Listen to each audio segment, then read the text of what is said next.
الرحيم إن الحمد لله نحمده ونستعينه ونستغفره ونعوذ بالله من شرور أنفسنا ومن سيئات أعمالنا من يهده الله فلا مضل له ومن يضلل فلا هادي له وأشهد أن لا إله إلا الله وحده لا شريك له وأشهد أن سيدنا ونبينا محمدًا عبده ورسوله صلى الله عليه وعلى آله وأصحابه ومن سار على نهجه وما استنى بسنته إلى يوم الدين أما بعد فاتقوا الله أيها الأحباب فقد أمرنا سبحانه وتعالى في تنزيله يا أيها الذين آمنوا اتقوا الله حق تقاته ولا تموتن إلا وأنتم مسلمون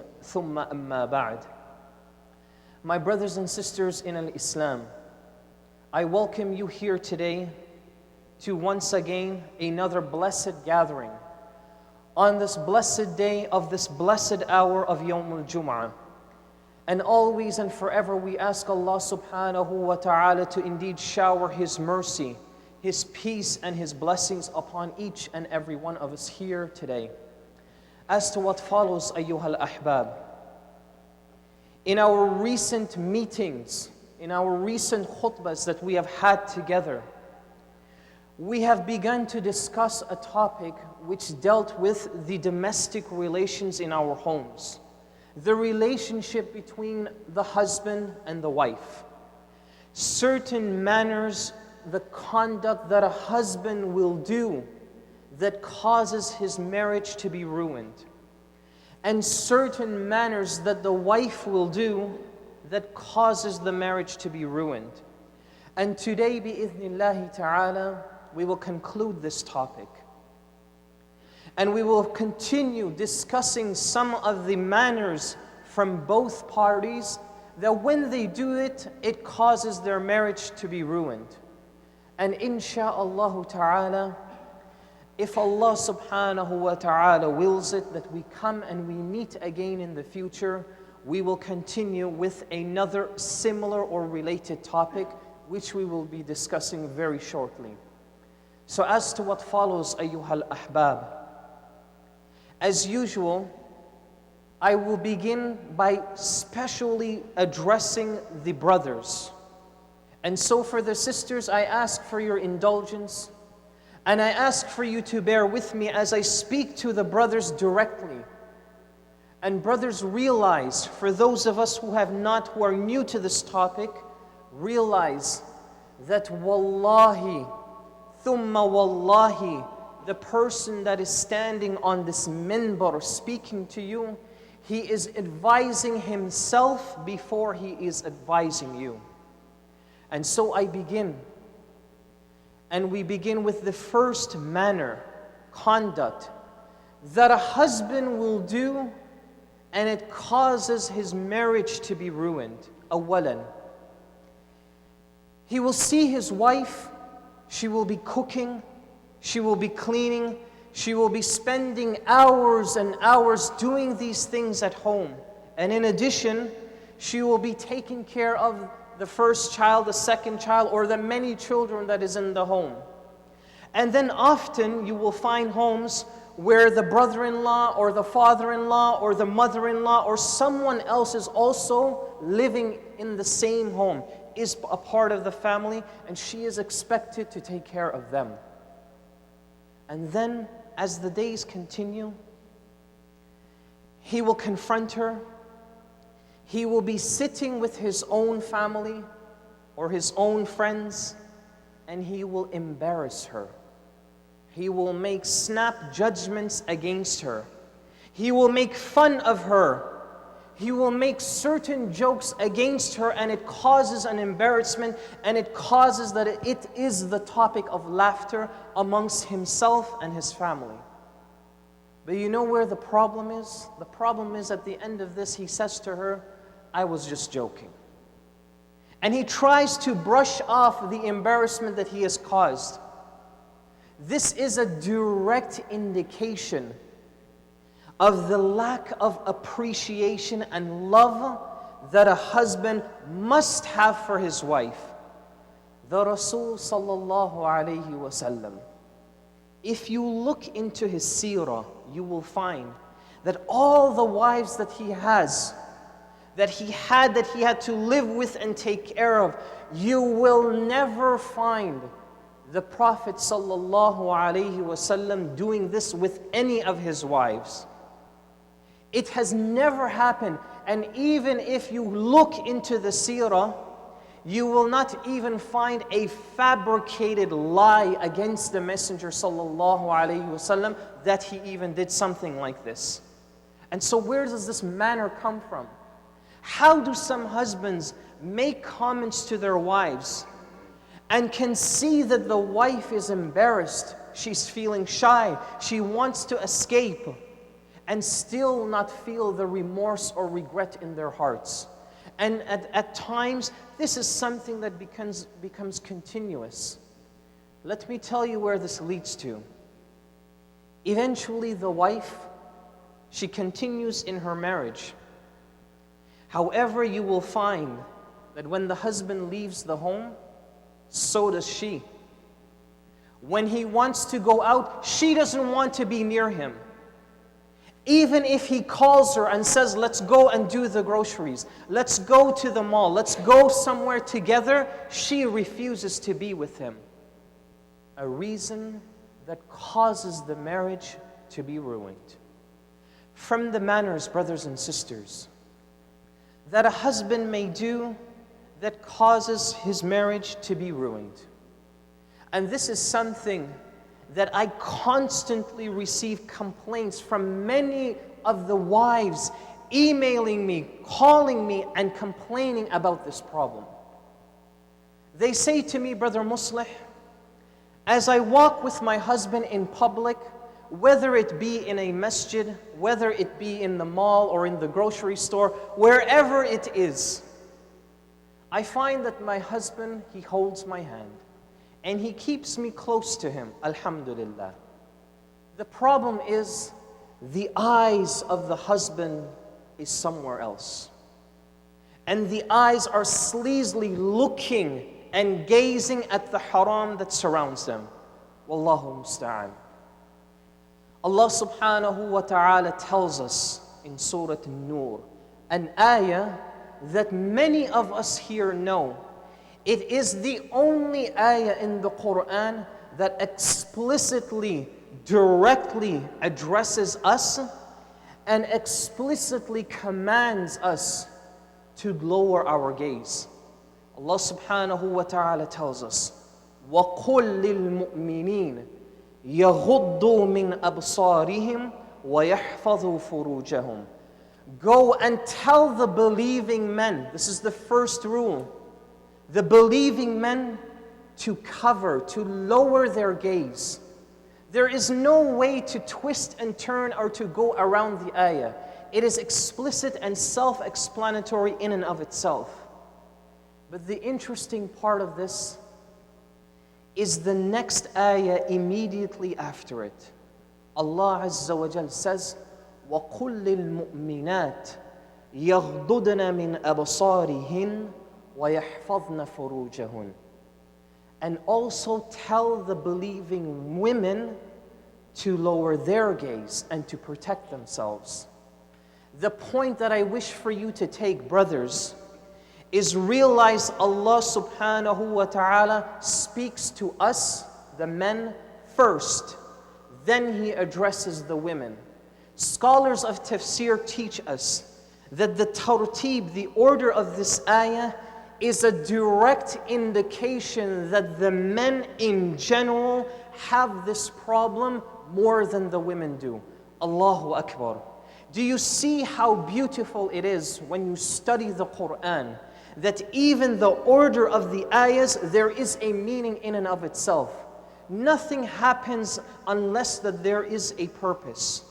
And so realize, brothers and sisters, the man who is with his wife, with his family, yet he still cannot control his eyes, realize that this is a direct indication that there is a sickness in the heart.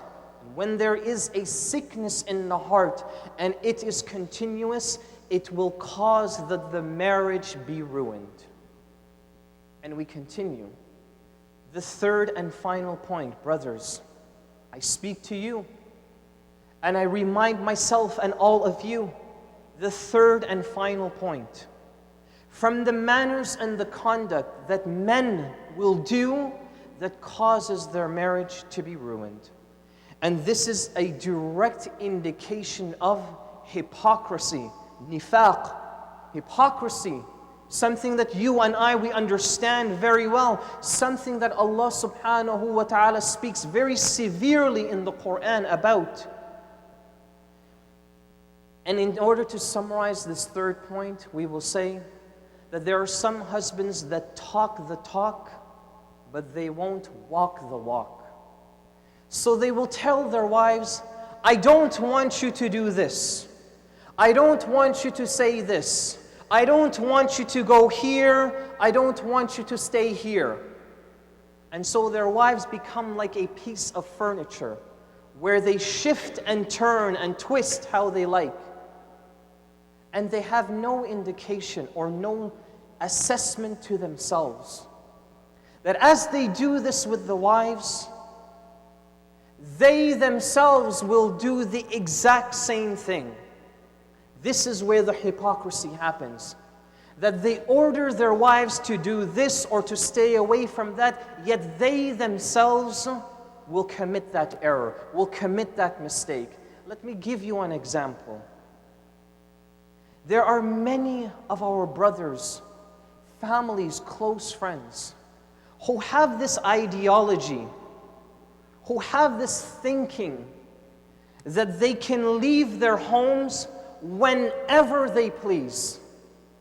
And they can have the wife sitting in the home and she will cry, she will feel sorrow, she will feel upset, because you know what the problem is? She has no idea where her husband is. So she does the only natural thing. She picks up the phone and she calls him. He hangs up the phone. He sees that it is his wife, he hangs up the phone. So she assumes now, she starts to make assumptions. Okay, he's busy, let me text him. He doesn't return the text.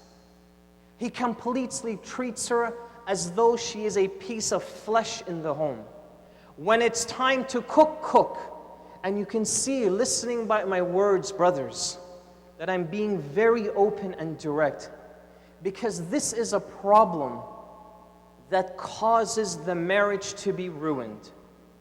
And at many times when those brothers who do this, when they are confronted, when you go to them and you say, listen, if she were to leave right now and you had no idea where she went, what would you do? And you start to see the flare, the reaction. How dare she do this? How dare she leave me? How dare she disobey me? This is an exact indication, as the Prophet ﷺ tells us, that this is the characteristics of a munafiq.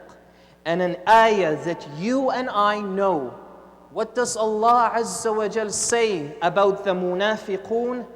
That they are where in the Jahannam?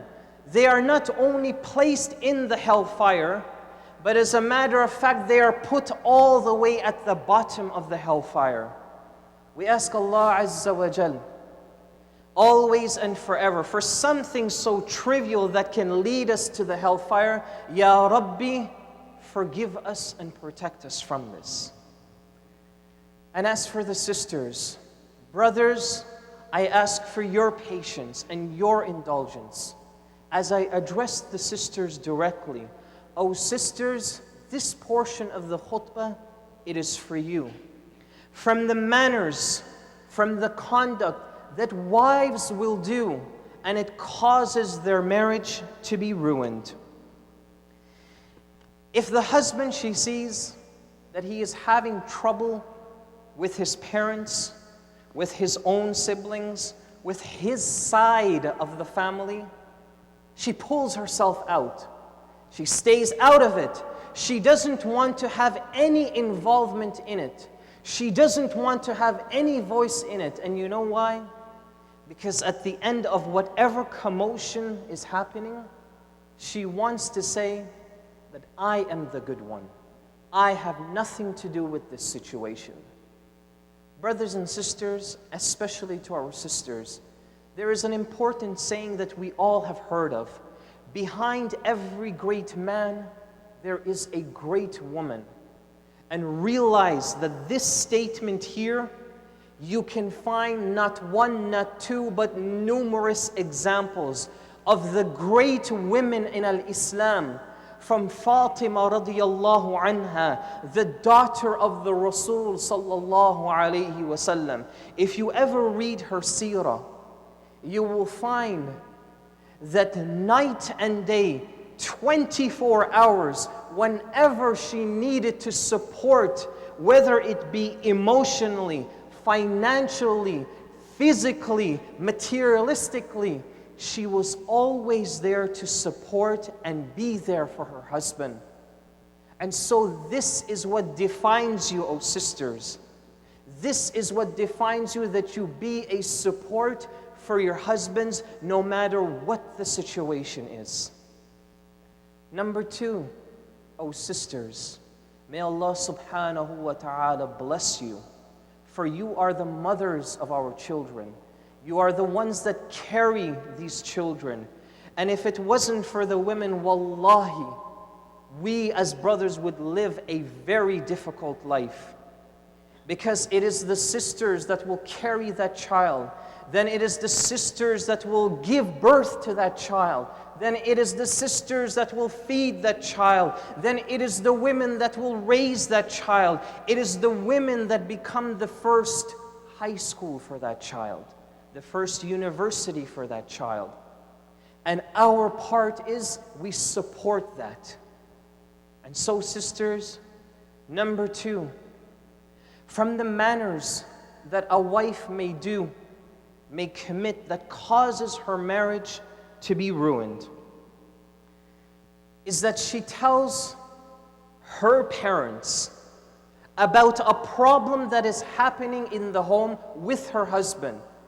And she speaks to him when the husband is not at home and the husband has absolutely no clue. And she gives a complaint, whether it be at her parents, whether it be somebody close to her. And then she arranges that they confront the husband when he least expects it.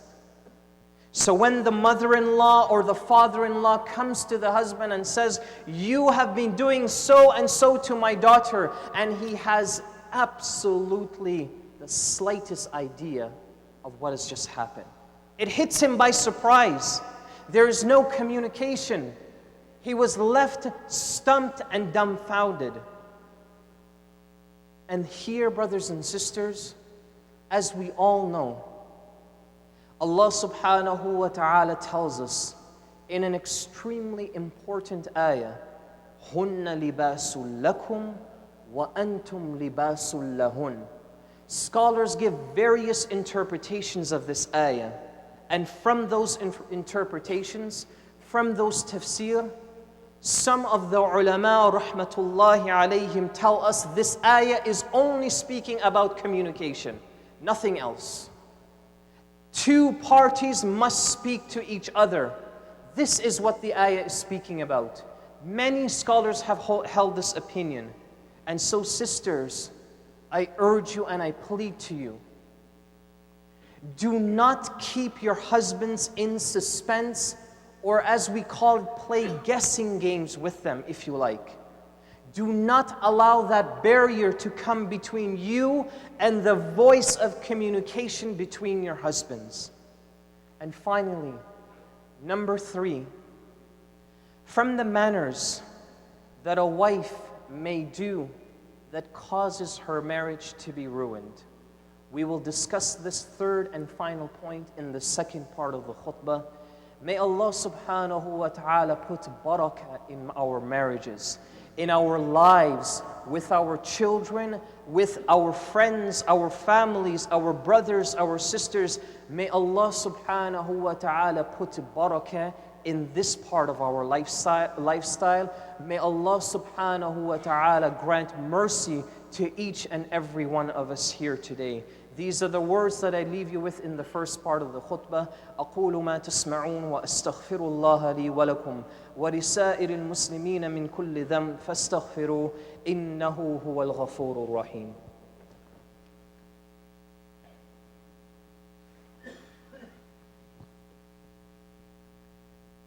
بسم الله الحمد لله والصلاة والسلام على رسول الله صلى الله عليه وعلى آله وصحبه ومن والاه أما بعد. The third and final point, O sisters, from the things that you may do that causes a marriage to be ruined. And for this we mention only one word: extravagance. Constantly spending, constantly complaining that you do not have enough, constantly going and leaving and attending the shopping malls and the stores, doing this on a consistent basis, spending all the hard money, the wealth that is accumulated in the home for extravagance. Allah Azza wa Jal tells us, وَلَا تُسْرِفُوا, don't be extravagant. إِنَّ اللَّهَ لَا يُحِبُّ الْمُسْرِفِينَ. Allah does not love those who are extravagant. Brothers and sisters, there is an important point here to note. Many people have the notion that to be extravagant, you have to take out your wallet and spend. Let me tell you that there are two types of extravagance. There are those who constantly spend and accumulate in this manner. But realize, brothers and sisters, those of us who are in that state where we are constantly collecting, when we see something that is old and run down and we keep it and we say, inshallah, this has some use to it. Somebody is moving out, we go and we collect from them, inshallah, we have use for this. Somebody has just had a problem, they're giving away, they're selling their furniture, they're selling their things for a very cheap price. Inshallah, we will have some use for it. And before you know it, the entire home, there is nothing except a path to walk. Realize, brothers and sisters, this state of collecting, and in the society it is known as a pack rat, this state of constantly collecting things that are of no benefit to you or your home, and they find only a storage in that home, realize that this is also part of the ayah. Allah Azza wa Jal tells us, orders us, don't be extravagant. It is something that is a sickness of the heart. And there are many people that at times, they have to actually get treatment. They have to be psychologized in order to overcome this. These are the words that I leave you with, brothers and sisters. And in conclusion, I say, all of the points that were mentioned are general. And for some of us here listening, you will say to yourself at some point, well, that rule also applies to the women. And the women may say the same for the men. As I mentioned to you, these are general points that are more common to one gender than another. And insha'Allah ta'ala, if Allah subhanahu wa ta'ala grants us the pleasure of meeting once again in this blessed masjid, in this blessed hour of Yawm al-Jum'ah, we will begin with you a topic that is extremely important when we have our families, entitled Things That Parents Do That Causes Them to Lose Their Children. And you see it today. Children will grow up. They will fall to the social pressures that surround them. Then they will begin to commit haram at a very early age. And as they grow up, the daughter comes home and she is pregnant. Then the son, he comes home, he has never prayed a salah in his entire life. Then these same children, they will grow up, and then the daughter will come, and she will say that she wants to get married to somebody that is haram, somebody that everyone disapproves of. And the son will do the same. And if the parents repel and they say, no, we don't approve of this, what happens? They elope. They leave, they run away, they get married, and they live their own lives. Why does this happen? Many parents don't realize that the spark for these problems to happen start from the very home itself. And inshallah, we will be discussing this in our future gatherings bi'ithnillahi ta'ala. May Allah subhanahu wa ta'ala indeed shower His love and His forgiveness upon all the husbands here. May Allah subhanahu wa ta'ala indeed shower His love, His forgiveness for all the wives that are here. May Allah subhanahu wa ta'ala put barakah in our marriages, put barakah in our children, put barakah in our society, put barakah in our community. May Allah subhanahu wa ta'ala shower His mercy to the ummah of Muhammad sallallahu alayhi wa sallam. These are the words that I leave you with. We send peace and blessings to the Rasul sallallahu alayhi wa sallam. فَقَدْ قَالَ سُبْحَانَ مَنْ قَالَ إن الله وملائكته يصلون على النبي يا أيها الذين آمنوا صلوا عليه وسلموا تسليما اللهم صل على محمد وعلى آل محمد كما صليت على إبراهيم وعلى آل إبراهيم إنك حميد مجيد اللهم اغفر المسلمين والمسلمات والمؤمنين والمؤمنات الأحياء منهم والأموات إنك قريب سميع مجيب الدعوات اللهم اغفر لنا فأنت الغفور الرحيم اللهم ارحمنا فأنت أرحم الراحمين اللهم ارزقنا فأنت خير الرازقين اللهم بارك في أزواجنا اللهم بارك في أوقاتنا اللهم بارك في أولادنا اللهم بارك في بيوتنا اللهم بارك في حياتنا يا رب العالمين سبحان ربك رب العزة عما يصفون وسلام على المرسلين والحمد لله رب العالمين وأقم الصلاة